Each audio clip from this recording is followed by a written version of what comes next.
আমৃত্যু ভালোবাসি তোকে, লেখনীতে সালমা চৌধুরী। পর্ব ২৪। মেঘ চলে যাওয়ার পর আবির পাশ থেকে ফোন নিয়ে মেঘকে হাইড করে ফেসবুকে পোস্ট দিয়েছে।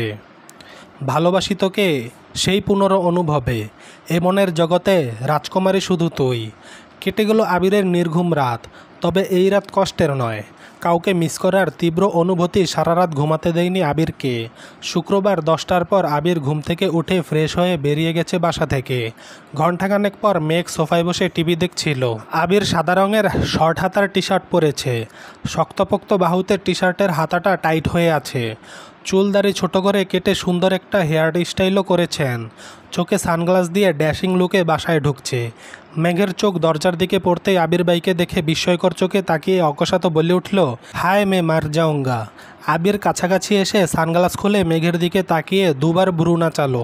সঙ্গে সঙ্গে মেঘ ফিক করে উঠল। হাসির দরুন মেঘের গালে থাকা বিউটি স্পটটা স্পষ্ট প্রতীয়মান হচ্ছে।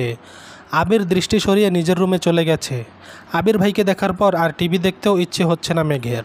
তারপরও কিছুক্ষণ টিভির দিকে চেয়ে রইল। কিছুক্ষণ পর উঠে রুমের দিকে যেতে নিলে আবারও আবির ভাইকে দেখতে পেল। পেস্ট রঙের একটা পাঞ্জাবি, মাথায় টুপি দিয়ে নিজের রুম থেকে বের হচ্ছে নামাজে যাওয়ার জন্য। মেঘ ঠায় দাঁড়িয়ে তাকিয়ে রইল আবির ভাইয়ের পানে, দৃষ্টি যেন সরছেই না।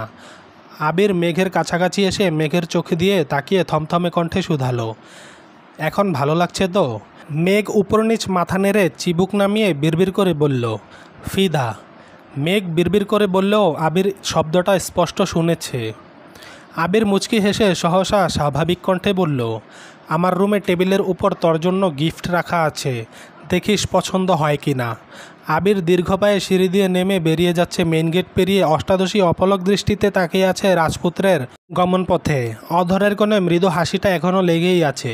কয়েক মুহূর্ত পর আবিরের রুম থেকে নিজের জন্য রাখা গিফটটা নিয়ে নিজের রুমে চলে আসছে। একটা ছোট বক্স, সাথে একটা বড় বক্স, ছোট একটা চিরকুটও আছে। সংকল্প, শক্তি, সাহস এবং আত্মবিশ্বাসের সাথে জীবনের প্রতিটা চ্যালেঞ্জের মুখোমুখি হতে হবে। অনেক অনেক শুভকামনা রইল তোর জন্য। অভিনন্দন ডিয়ার স্প্যারো। কয়েকবার চিরকুটটা পরে মেঘ শুধু স্প্যারো লেখাটার দিকে চেয়ে আছে। আবির ভাই যে স্পেশাল কোনো নামে মেঘকে সম্বোধন করেছেন তা দেখেই মেঘ খুশিতে আত্মহারা হয়ে গেছে। ছোট বক্সের র্যাপিং সরাতেই চোখে পড়ল লাল রঙের একটা সুন্দর বক্স। সচরাচর গোল্ডের জিনিসপত্রের ক্ষেত্রে এগুলো বেশি থাকে।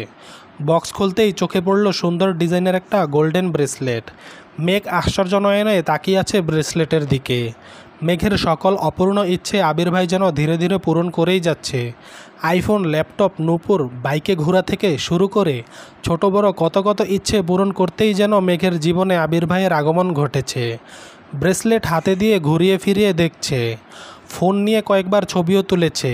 তারপর বড় বক্সটা খুলতে দ্বিতীয়বারের মতো বড়সড় শক্ট খেলো।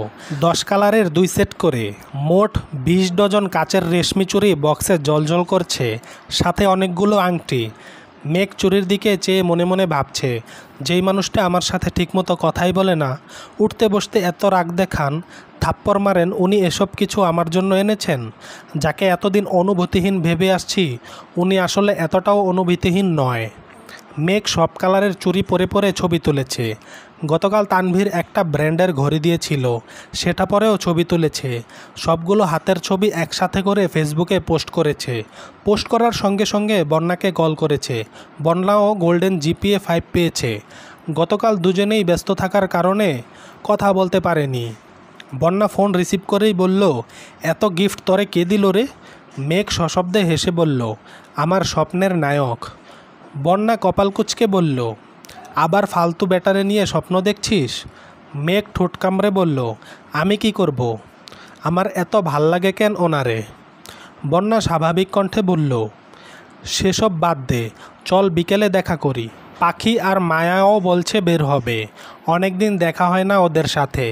রেজাল্টের খুশিতে একটু আড্ডাও দেয়া যাবে, আসবি? মেঘ একটু ভেবে বলল, ঠিক আছে। আবির নামাজ থেকে এসে সকাল আর দুপুরের খাবার একসাথে খেয়ে বেরিয়ে পড়েছে। আবির বের হওয়ার কিছুক্ষণ পরেই মেঘ নিচে নেমেছে। হালিমা খানকে জড়িয়ে ধরে আহ্লাদি স্বরে বলছে, আম্মু একটু ঘুরতে যাই? হালিমা খান মেয়ের দিকে না তাকিয়েই বললেন, আমাকে বলছিস কেন? আমি অনুমতি দেওয়ার কে? তোর ভাইরা আছে, বাপ চাচারা আছে, তাদের থেকে অনুমতি নিয়ে যা। মেঘ হাসছে আর বলছে, তুমি বললেই হবে। আর কেউ তো বাসায় নেই। বন্যা, পাখি আর মায়াও আসবে। যাই না প্লিজ? হালিমা খান চিন্তিত স্বরে বললেন, যাবি যা, কিন্তু বেশি দূর যাস নে। আর ড্রাইভারকে বল দিয়ে আসতে। মেঘ ঠান্ডা কণ্ঠে বলল, গাড়ি নিয়ে বান্ধবীর সাথে ঘুরতে যেতে আমার ভালো লাগে না, আমি রিক্সা দিয়ে চলে যাব। হালিমা খান কপাল কুঁচকে বলে উঠলেন, তুইও তো তোর ভাইদের মতোই হয়েছিস। গাড়িতে চলাচল করতে তোদের এত কী সমস্যা বুঝি না। মেঘ সশব্দে হেসে নিজের রুমের দিকে ছুটে গেল। কিছুক্ষণের মধ্যে রেডি হয়ে নিচে নামলো। মায়ের থেকে বিদায় নিয়ে রিক্সা করে চলে গেল গন্তব্যস্থলে। ওরা তিনজন আগেই চলে এসেছে। ইচ্ছেমতো ফুচকা খেয়ে কাছেই একটা ফাঁকা মাঠে চার বান্ধবী বসেছে আড্ডা দিতে।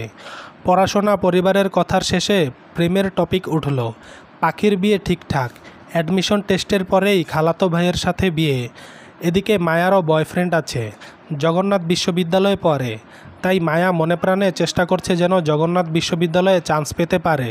ধীরে ধীরে আবির ভাইয়ের কথা উঠল। মেঘ অবলীলায় আবির ভাইয়ের প্রতি নিজের অনুভূতি প্রকাশ করল। সব কিছু শুনে মায়া অকস্মাৎ বলে উঠল, আমার কাছে একটা প্ল্যান আছে। বাকি তিনজনই একসঙ্গে বলে উঠল, কী প্ল্যান? মায়া বলল, আমাদের মধ্যে কারো ফোন থেকে তোর আবির ভাইয়ের নাম্বারে কল দে। একটু ঢং করে কথা বলবি, দেখবি ওনার মনে কী আছে। যদি উনি কাউকে পছন্দ করেন তাহলে সেটাও প্রকাশ পাবে, সাথে ওনার ক্যারেক্টার সম্পর্কেও ধারণা হয়ে যাবে। মেঘ প্রথম দিকে রাজি না হলেও ওদের চাপে রাজি হলো। মায়ার নাম্বার থেকেই কল দিল আবির ভাইয়ের নাম্বারে। আবির ভাই চট্টগ্রাম থাকাকালীনই নাম্বারটা সেভ করেছিল। মেঘ কিন্তু কোনোদিন কল দেওয়ার সাহস করেনি। আজ মায়ার ফোনে আবির ভাইয়ের নাম্বারটা লেখার সময় মেঘের হাত কাঁপছিল। ডায়াল করলো আবির ভাইয়ের নাম্বারে। ভয়ে মেঘের হাত পা ঠান্ডা হয়ে আসছে। প্রথমবার রিসিভ হলো না। মায়া আর পাখি মেঘকে সাহস দিল। বন্যা নীরব দর্শক। সে চায় মেঘ ভালো থাকুক, সেটা আবির ভাইয়ের সাথেই হোক বা অন্য কারো সাথে, যে মেঘকে ভালো রাখবে। দ্বিতীয়বার কল দিয়েছে। কয়েকবার রিং হওয়ার পর রিসিভ হলো। লাউড স্পিকার দিয়ে মেঘ রোমান্টিক মুডে ডাক দিল, জান। আবির কপাল কুঁচকে প্রশ্ন করল, কে? মেঘ ঢুক গিলে আহ্লাদি কণ্ঠে বলল, আমি তোমার বউ। আবির মুচকি হেসে উত্তর দিল, হ্যাঁ জান বলো। মেঘ দাঁতে দাঁত চেপে বৃহৎ চোখে চাইল বান্ধবীদের দিকে। রাকিব ডেকে উঠল, কিরে আবির, কার সাথে কথা বলিস? আবির উত্তেজিত কণ্ঠে বলল, আমার বউ কল দিছে, ডিস্টার্ব করিস না। মেঘ সহ বাকি তিনজনই হাঁ করে চেয়ে আছে। মায়া কল মিউট করে মেঘকে কানে কানে কি বলছে। আনমিউট করে মেঘ স্বাভাবিক কণ্ঠে বলল, আই মিস ইউ জান। আবির নিঃশব্দে হেসে উত্তর দিল, আই মিস ইউ টু জান। কোথায় আছো বলো, আমি এখনই আসছি। আবিরের মুখে এমন কথা শুনে মেঘ তাজ্জব বনে গেল।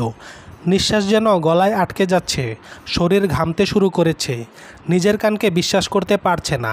প্রেমিকা সুলভ মনে এক মুহূর্তেই আধার নেমেছে। চেনা নেই জানা নেই আননোন নাম্বারের কোনো মেয়ের সাথে আবির ভাই এভাবে কথা বলবেন সেটা মেঘ ভাবতেই পারছে না। মেঘ এক হাতে মাথা চেপে ধরেছে।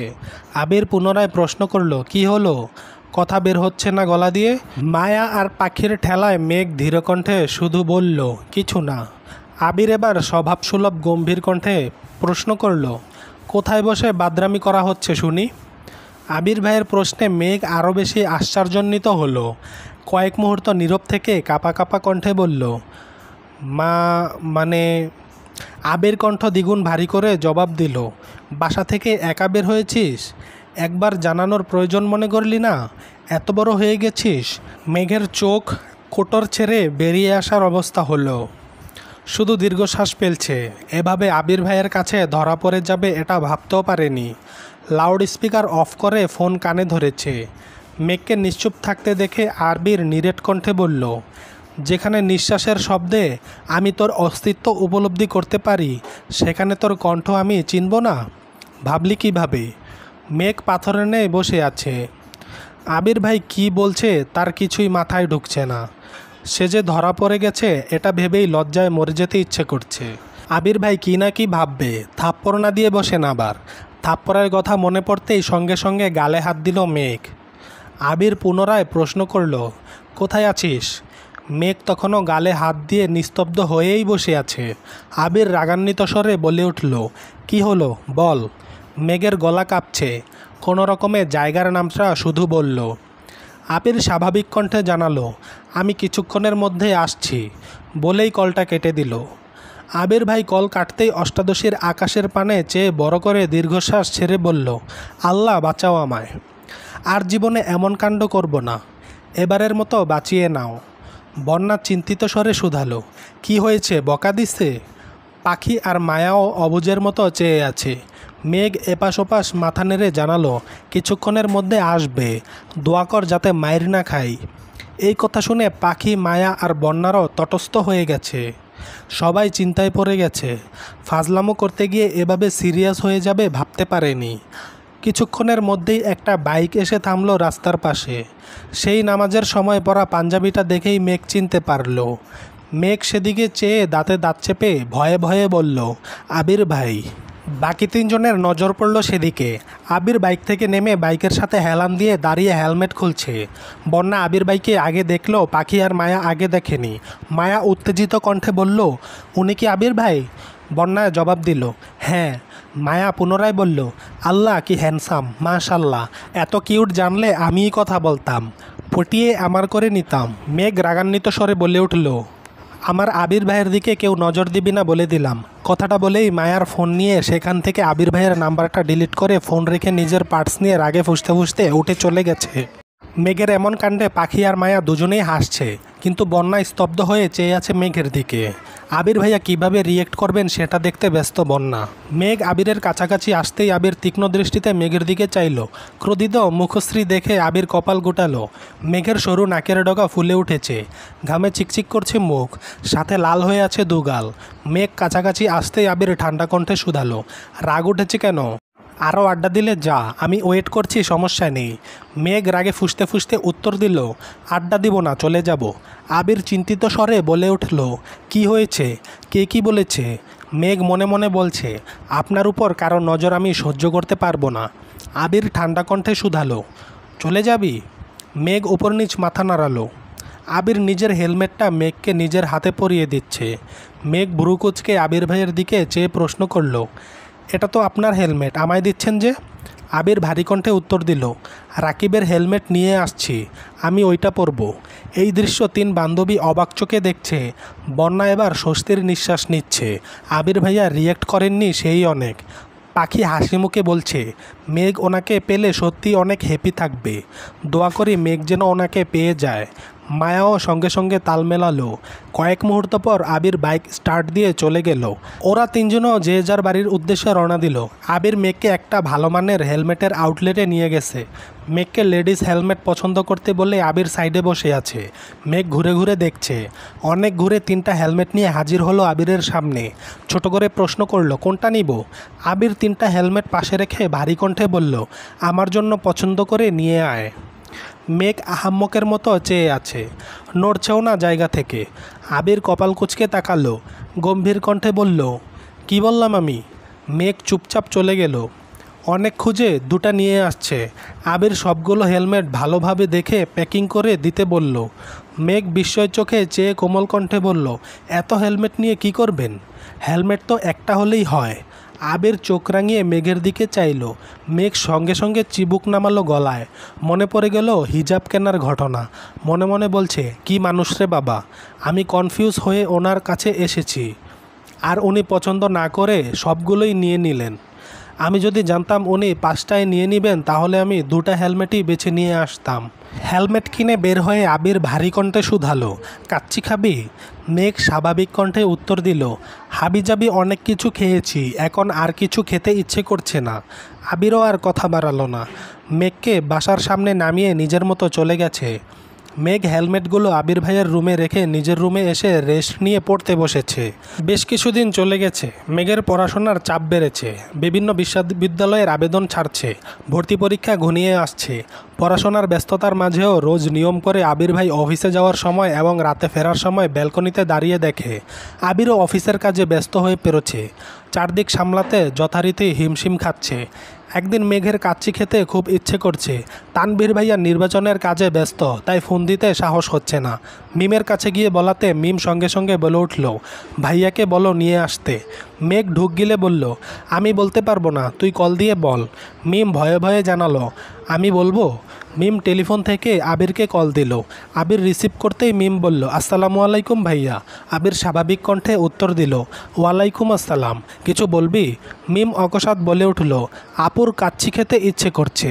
মেঘ রাগে মিমের দিকে তাকিয়ে দাঁতে দাঁত চেপে কিরমির করে বলছে, তুই আমার কথা বললি কেন? আবির কণ্ঠ ভারী করে প্রশ্ন করল, মেঘ কোথায়? মিম মৃদু হেসে বলল, এখানেই আছে। আবির রাগান্বিত কণ্ঠে বলল, ওর কি ফোন নেই নাকি ও কথা বলতে পারে না? তোকে দিয়ে বলাতে হয় কেন? ধমক শুনে মেঘ সঙ্গে সঙ্গে চোখ বন্ধ করে দু হাতে কান চেপে ধরল যাতে আবির ভাইয়ের বাকি কথা শুনতে না পারে। আবির গম্ভীর কণ্ঠে পুনরায় বলে উঠল, ওর কাছে ফোন দে। মিম ভীতস্বরে বলল, আপু চোখ কান বন্ধ করে বসে আছে। আবির দীর্ঘশ্বাস ছেড়ে রাগ হজম করে বলল, ওর কান থেকে হাত সরিয়ে ফোনটা ওরে দে। মিম যথারীতি তাই করল। মেঘ ভয়ে ভয়ে ফোন কানের কাছে নিল। কিছু বলার আগেই আবির ঠান্ডা কণ্ঠে জিজ্ঞেস করল, কাচ্চি কি এখনই আনতে হবে নাকি ঘণ্টাখানেক পর নিয়ে আসলে হবে? মেঘ বিস্ময় চোখে তাকালো মিমের দিকে। ভেবেছিল না জানি কত বকা খাবে, কিন্তু ঘটল পুরো উল্টো। মেঘ স্বাভাবিক কণ্ঠে উত্তর দিল, পরে আনলেও হবে। ঘণ্টা দুয়েক পর মেঘ রুমে বসে ইয়ারফোন দিয়ে গান শুনছিল। এর মধ্যে আবির বাসায় এসেছে। গানের সাউন্ডে বাইকের শব্দও শুনেনি মেঘ। আবির মিমকে 2 প্যাকেট দিয়ে বাকি একটা কাচের প্যাকেট নিয়ে মেঘের রুমে গেল। হঠাৎ আবির বাইকে দেখে মেঘ ভূত দেখার মতো চমকে উঠে কান থেকে ইয়ারফোন খুলে ফেলল। আবির কাচের প্যাকেট মেঘকে দিয়ে শক্ত কণ্ঠে বলল, তোর ফোনটা দে। চলবে। গল্পটি যদি ভালো লাগে লাইক ও মন্তব্য করে আমাদের জানাতে ভুলবেন না। চ্যানেলটি সাবস্ক্রাইব করে পাশে থাকবেন। ধন্যবাদ।